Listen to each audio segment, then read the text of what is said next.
أهلا بكم في مقدمة أجوبة عن الله والإنسان قبل شريعة موسى. يا ترى ليه شريعة موسى استمرت 1500 سنة بس لحد المسيح؟ وليه جت بعد أكتر من 2500 سنة من بداية الخليقة؟ وليه رغم طول الفترة قبل الشريعة لكن نلاقيها في سفرين ونص بس من أسفار العهد القديم ال39؟ وليه ربنا اختار بني إسرائيل بس عشان يديهم الشريعة؟ وليه رغم اختياره ليهم سابهم يعانوا أكتر من باقي الشعوب؟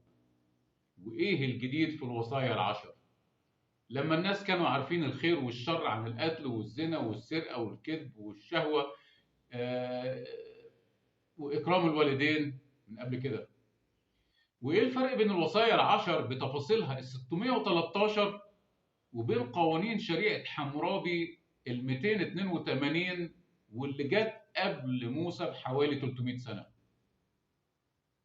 وازاي بركات الشريعه ولعناتها في تثنيه 27 و28 كانت كلها ارضيه وقتيه بس مش روحيه ابديه؟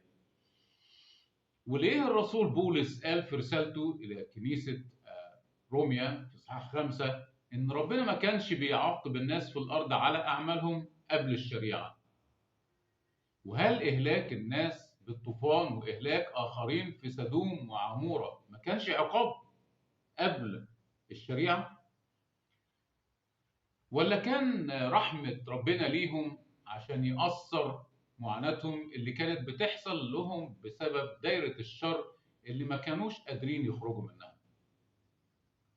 ومنين جت مية الطوفان؟ وإيه كان شكل الأرض قبل الطوفان؟ واتغيرت إزاي؟ وإيه هما الهدفين من خطة الله لفدائنا من الخطية؟